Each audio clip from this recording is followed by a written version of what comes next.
क्या कौन सा चक्र एक्टिवेट करें ताकि हमें चीजें फील हो, कुछ गलत होने वाला हो तो हमें फील हो जाए, क्योंकि ये बहुत जरूरी है। हम करते बहुत सारी चीजें, यानी कि इंट्यूशन आपका स्ट्रांग हो, कौन से चक्रा को स्ट्रांग करें? क्योंकि देखो इंट्यूशन, चक्रास, वो ना अलग अलग शब्द हैं और अलग अलग चीजें हैं, बहुत गूढ़ता है सब में, क्योंकि अलग अलग चीज से अलग अलग चीजें बोल सकती है। क्योंकि नाड़ी, क्योंकि जैसे आगे चक्र बोला, नाड़ी बोली, चक्र बोला, तो ये अलग अलग चीजें विद्याएं हैं उसके अंदर।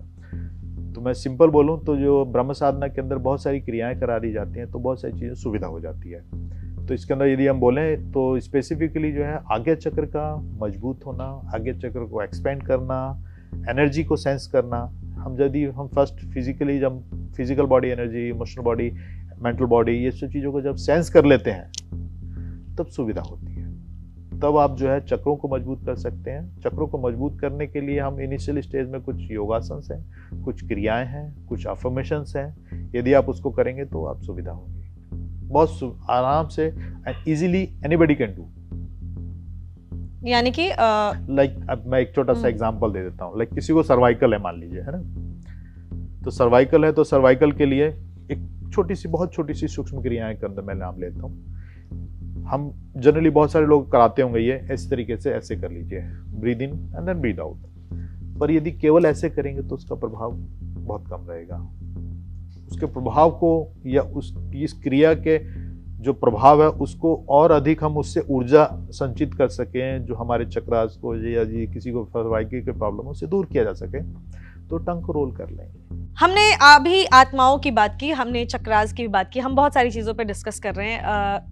एक क्वेश्चन मेरा और रहेगा आपसे, क्योंकि हम जनरली जो चीज़ें देखते आए हैं बचपन से, या हमारे बड़े बुजुर्ग जो हमारे सामने करते आए हैं, हम वो देखते हैं और उसी से सीखते हैं, सुनते हैं। एक चीज़ होती है कि हमारी जो अपने गुजर रहे हैं या गुजर गए, उनका अगला जन्म क्या होगा, ये भी बहुत सारे लोग पता करने का तरीका जो है वो बताते हैं। हमारे यहाँ तो ऐसा कहते हैं कि 13वीं के बीच में एक समय आता है, एक दिन आता है, जब आप कुछ चीज़ें रखते हैं और वहाँ पे निशान बन जाता है और पता चलता है कि ये उस चीज़ में पैदा होगा।